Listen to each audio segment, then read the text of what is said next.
So glad that we have the privilege of being in the house of God. And I had been around in so many different places, in different countries, and perhaps you have been in other countries. Man, looking around, we are really blessed to live in this country. Just because we have what we have today, we have heat during winter. And I'm telling you, I've seen some churches that they have nothing. It's dirt, just a roof, and that's it. No walls in between. And we're sitting in really nice chairs. And I'm telling you, man, I just, when I see that, I've realized that could have been me living in another country. And here's the thing. I take it a privilege to live in this country. I do. I don't take it lightly. I used to. I appreciate every water I drink. I appreciate the bed that I get to lay down on. I appreciate everything because I've seen so many people that just don't have anything. But man, I'm telling you, their love for Jesus, oh my gosh, really tremendous. And I've seen the joy. I've seen the excitement when they talk about Jesus. In fact, they would travel for hours just to get to the church and stay there all day. Isn't it interesting that we can hardly get up and go to church? And sometimes we are so anxious to leave and go home and do whatever. And but there should be an excitement when we are together and knowing that, man, we are in the presence of God, we're fellowshipping with Him, we're fellowshipping among each other. And there's just beauty in that when we begin to understand, man, what a privilege for me to be in the house of God among my friends and among my family. And really, it's a change of mindset, isn't it? And so I have to really teach myself to appreciate the fact that I am in the house of God among my friends. Man, what a treat. And I cannot imagine living my life without the presence of God and without you, my family. I can't. And I value every single moment of it. I value every one of you. And most of all, I just value the presence of God in my life and in this church because we welcome Him. The book of Genesis chapter 22 is where we're at today. The book of Genesis chapter 22. And I just want you to know that your yes is important. Your yes. Your yes. So tell your neighbor your yes. Oh, I think you can do better than that. Your yes. All right, as you know, that I love for you guys to engage because if you don't, we're going to be here for hours. And if you start engaging, I might get you out early, okay? And I've asked Brother Dave and his team to make sure nobody gets out. And so do me a favor, engage with me, okay? So as you know, 5 years ago, I went back to school. I felt like God led me to go back to school and really learn more about what my life is all about, the Bible. And really digging in and just studying. And there's one class that I've taken this semester is about apologetics and learning about different religions so that I would be able to know how to really share my faith and tell them about my faith and why my faith is the one true faith. And so learning all about that. And here's the thing, though. For the last couple of tests I've taken, and I don't know about you, but I don't like tests, period. I don't like it. It makes me afraid. And it's just one of those things. I just don't feel good about taking a test. Well, here's the thing. The last couple of tests I've taken, I have failed, flanked it. Just failed it. And and here's the thing. I had a test last night that was due last night. I didn't even know, so I missed that test. And so my kids were looking at me the other day, And they were like, okay, so you're working on your master's, right? And I said, yes. Yeah, you're just a bad student. And how could you miss and just fail the last two and miss one that was due last night? I don't know.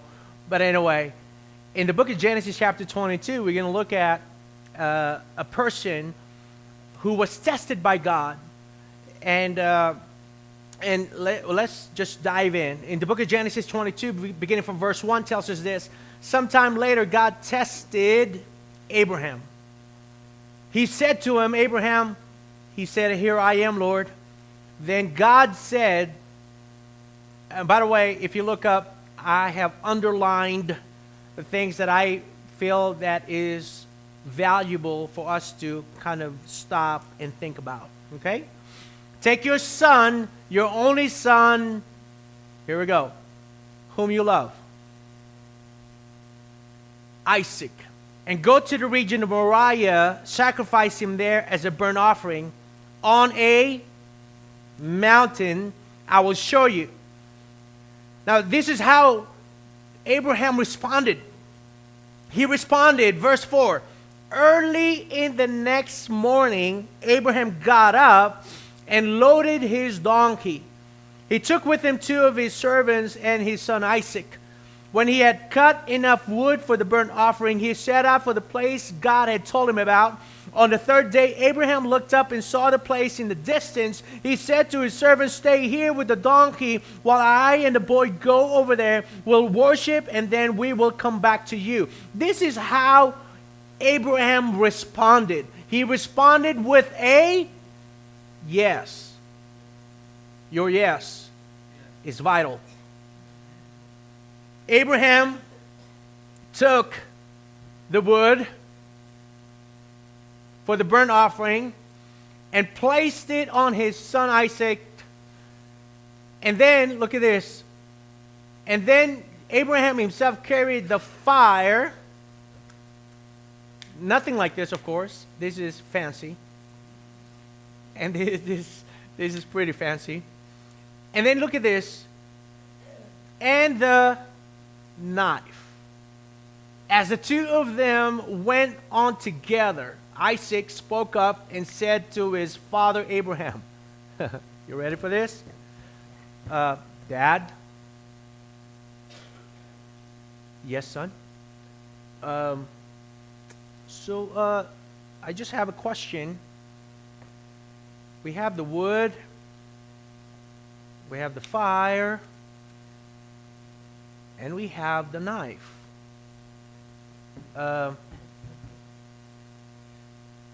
Did we forget something? I think we forgot something. Where's the lamb? Do I need to go back home and get the lamb? Oh no, son. The Lord will provide. Really, Dad? Okay, so I don't need to go back home to get an animal because you said God is going to provide it? Oh yeah, son. God is going to provide it. Okay, Dad. Let's continue on. Verse 9. When they reached the place God had told him about, Abraham built an altar there and arranged the wood on it. He bound his son Isaac? He bound his son Isaac and laid him on the altar on top of the wood. What? Wait. Abraham, are you crazy? You're about to slay your son. You're about to wait. Are you out of your mind? Look at this. Verse 10. Then he reached out his hand and took the knife to slay his son. He was ready to kill him. But the angel of the Lord called out to him from heaven, Abraham, Abraham. It's about time, angel, you show up. He was about to kill the son. Do not lay a hand on the boy, the angel said. Do not do anything to him. Look at this.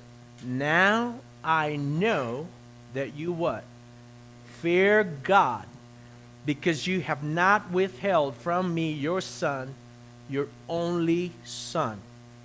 Abraham looked up, and there in the thicket he saw a ram caught by its horns. He went over there and took the ram and sacrificed it as a burnt offering instead of his son. So Abraham called that place, because God gave us provision, then therefore I will call this place, the Lord will provide. And to this day it is said, on the mountain of the Lord it will be provided. Then the angel of the Lord called to Abraham from heaven a second time. He said, I swear by myself. Well, I don't know about you. When God says, I swear by myself, oh, pay attention. Pay attention. Something amazing is going to happen. Look at this. I swear by myself, declares the Lord, that because you have done this, that you're willing to sacrifice your son, whom you love. Look at this. Because you have done this and not withheld your son, your only son. You ready, Abraham? Okay, hold on. I'm going to tell you what's going to happen. You ready, Abraham? You ready? I will surely bless you and make your descendants as numerous as the stars in the sky and as the sand on the seashore. Your descendants will take possession of the cities of their enemies, and through your offspring, all nations, not just one nation, but all nations on earth will be blessed because of what? Because he obeyed. Because he said yes. Because he said yes to God. He was blessed. So, let's talk about the hard part, the test. Let's talk about it. Because I believe that before God can bless, he has to allow his people to go through a series of tests. We don't like tests, but I just want to tell you today, God chose Abraham to be a way maker for all the nations, but he had to go through a series of tests, and one of them is this one. That time came when Abraham was tested by God, and it has something to do with something that he valued in his life, his son. There are times that God will test you. I remember for me, specifically, when I got done with Bible college, I was praying, God, send me to San Diego. Who wouldn't want to go to San Diego anyway? And God said to me, you go to Reno, son. And I said, no, God, you don't understand. I don't want to go to Reno because there is no water in Reno. And God said, son, you go to Reno. And I went to Reno reluctantly. And the test came. 8 months later, I get a call from a pastor that heard about me and said, Brother Angelo, I heard about you and you just graduated and we're looking for a new pastor. I'm retiring and we're looking for a new pastor. Would you consider, you and your wife, and at the time we had Nathan and your son, to go to San Diego, near San Diego? And we just wanted to see, would you? And I said, wait, where are you from? And he said, I can't remember what next to San Diego he said. And you said, that's near San Diego? And he said, yes, Brother Angelo, it's near San Diego. And I was like to my wife, you're not going to believe. God is answering our prayers. We're going to San Diego. And so guess what? My wife and I and our son Nathan went and flew to San Diego. And I went to the church and preached. Man, I was so excited.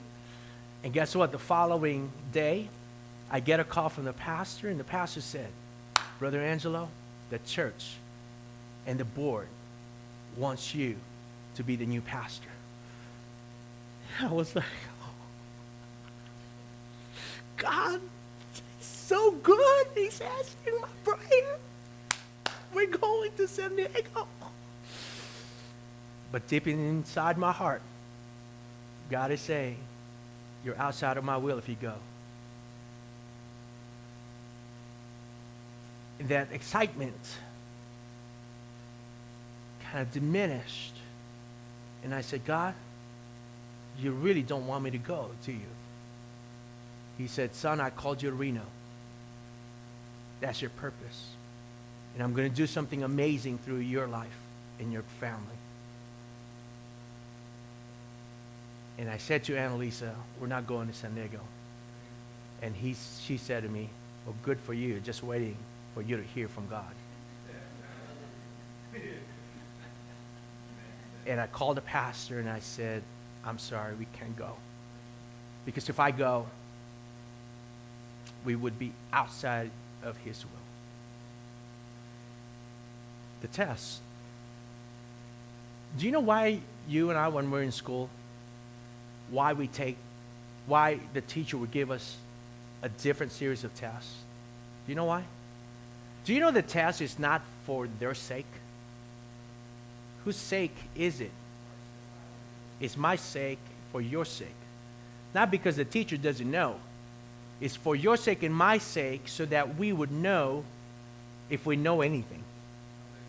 So apparently, because I failed a couple of my tests, I didn't know anything.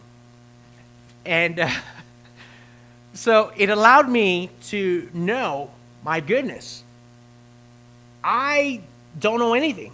And I got to learn about some of these things, right? And so God allows us to go through a test, not for his sake, but for your sake and for my sake, so that you and I can know what is in my heart and what is in your heart. That's why God allows you and me to go through a series of tests, so that you can know, I'm very impatient. My relationship with God is not strong. Okay, there's something actually wrong with my heart, not my behavior. It's for your sake and mine. Are you with me?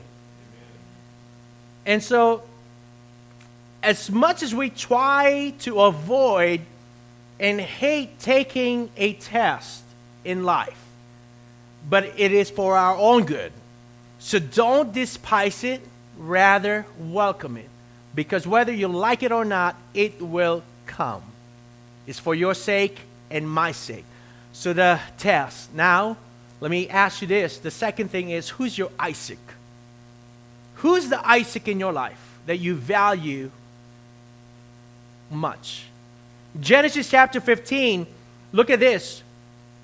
God gave a promise to Abraham prior of him asking Abraham to sacrifice his son. In verse 1, chapter 15, look at this. After this, the word of the Lord came to Abraham in a vision. Do not be afraid, Abraham. I am your shield and your great reward. Can you imagine God saying that to you?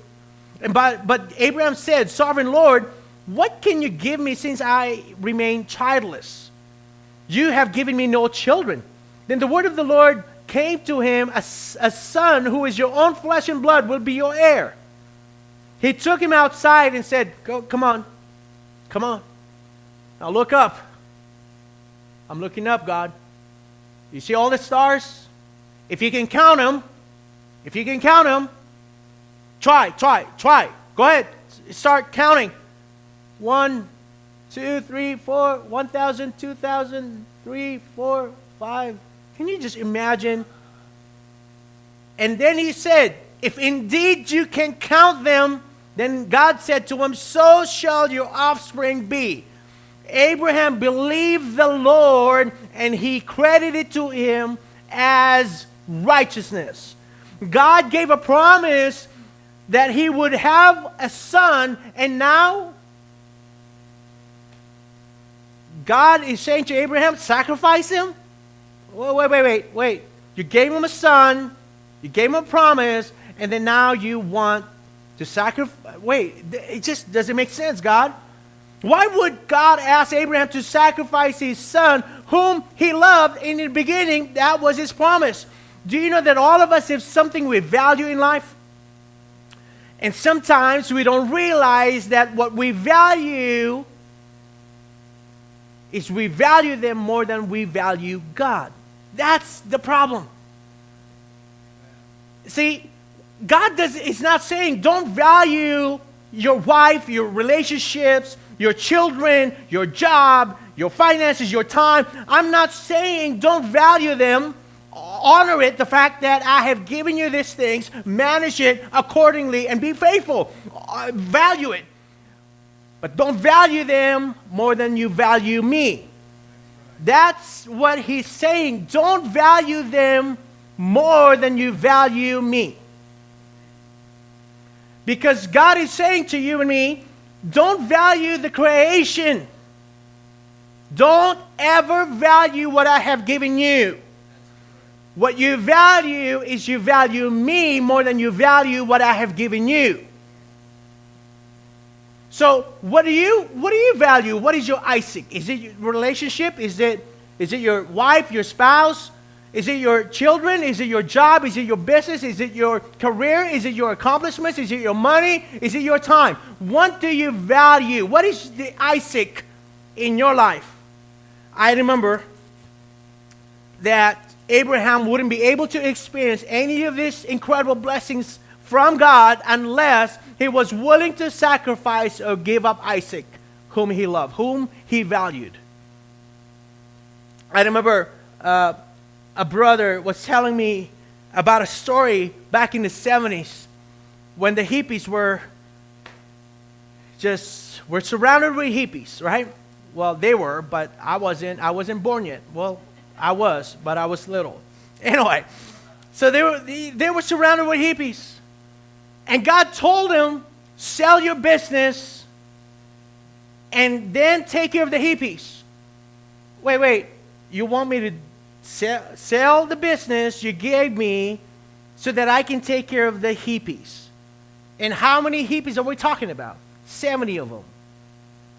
Okay, so wait, let me make sure I got it. So you want me to sell my business and then take care of the hippies? Is that what you're saying? Yes. Well, he didn't like the hippies. He told me straight up, I hated the hippies. And guess what? That's what God said. Sacrifice whom you value, what you value, so that so that I can take you and take care of this, what you think that has no value, and I want you to take care of them and see what I would do. Well, guess what? He obeyed God. Sold his business, took care of the hippies. Do you know that some of the hippies that he took care of with his wife are now servants of God in the ministry? And not only that, do you know that when he sacrificed that to take care of the hippies that he didn't like, that God began to bless him even more? His business is Christ-centered business. And his business is really impacting not only his employees, but the people that they work with, the customers and things. I just want to let you know, friends, when Abraham was willing to sacrifice Isaac, let me remind you, God didn't take away Isaac. He didn't allow Isaac to be killed. In fact, the reason why God wanted him to sacrifice Isaac is so that he can bless him and Isaac even more. Did you get that? When God says sacrifice that what you value, he's not going to take that away. He didn't take Isaac away. What he wanted to do is that he wants to show you, if you give that up and you don't value that more than you value me, you start valuing me, just watch out how I'm going to bless you. He's not going to take it away. And the people that think, oh man, God is asking me to do this, I can't because he's going to take, no. He's the owner of all that anyway. If he wants to take it, he'll take it. But he gave it to you for a purpose.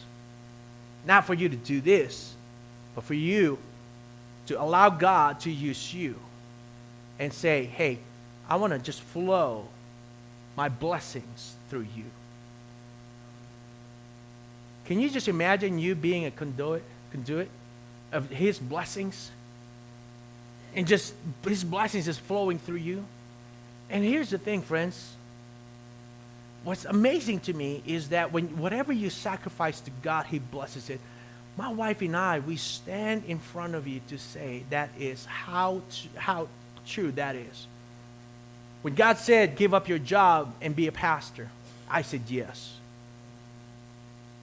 When He said, you go to Bible college to get your training, I said yes. When He said, go back to Reno, I struggled, but I still said yes. But when He said, go to the inner city, the community, because I'm going to use you in your church, I said yes. When God said, marry Annalisa, I said yes. I said yes. And see what God had done in my life. Not because of me. It's simply because of my God. Saying yes to Jesus is vital. And so what is your Isaac? If your Isaac is your finances, and God asks you to sacrifice that to Him, and when you do it, watch how He will bless that even more. If your Isaac is your family, is your job, your career, your accomplishments, whatever, if you sacrifice that to Him, you're willing to give that to Him, I guarantee you He will use that and bless it even more. God cannot truly bless you with true and real blessings unless you are willing to sacrifice what you value. You sacrifice what's important to you, then God will bless. That's how it works. My wife and my family are valuable, but they can be more valuable than God. I love my wife. I value her. I value my children. I value the ministry. I value everything, but they're not valuable more than God. The only reason why they are valuable today, all of these things, is because I value God more than anything. All of a sudden, I have a different lens. Oh, I got to take care of my wife because I value God. He tells me, value your wife. Value the people that I gave you. Value your children. Value. Are you seeing where I'm getting? And I want to tell you, if you value these things, you will be disappointed. You will be. Because they're not meant to fill your void. And then, I want to talk to you about your response matters. Your response matters. Abraham responded with a yes, right? Now, when he said, sacrifice your son, he said yes. Go to the mountain, he said yes. Slay your son, he said yes, right? He said yes every time. But now, I'm going to turn the story around. What if Abraham said no? Now think about that. Imagine if Mr. Abe said no. Have you thought about that? Do you really think that Abraham would be the father of all nations? No way. Do you really think that he would be blessed and Isaac would be blessed? No way. No. Do you really think that the people of Israel would be blessed? No. Nothing will be blessed if Abraham said no. Your response to God matters. When I said yes to God, to be a pastor, marrying Annalisa, coming to Reno, coming to this community, now my yeses allowed God to bless my life, my wife, my children in this church. Now, let me pause. What if I said no? What if I said, no way I'm going to marry Annalisa. No way I'm going to go to Reno. No way I'm going to this community. No way, no way, no way. Imagine I would have missed out. And how many people today keep saying no to Jesus and they're missing out? What are you, what? You want me to sacrifice, what? No, what are you asking me to, what? Wait, no, no, bad idea. No, I'm good, God, I'm good. And they're missing out.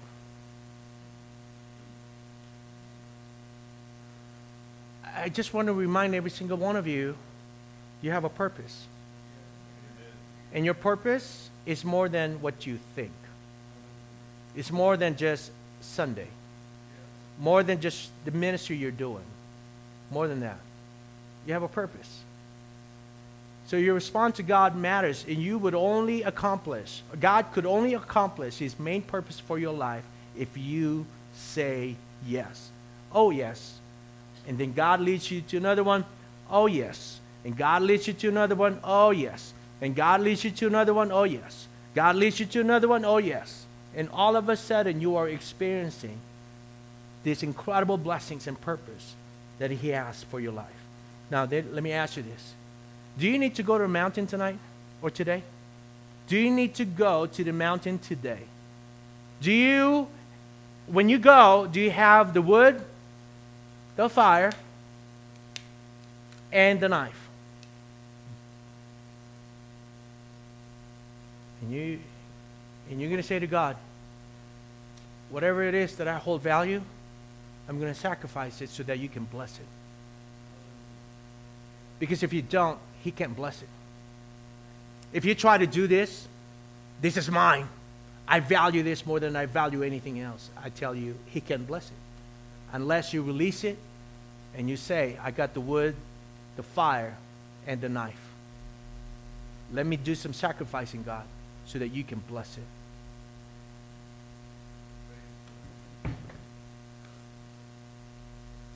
Your yes, friends, is important if you want to become a waymaker for Jesus.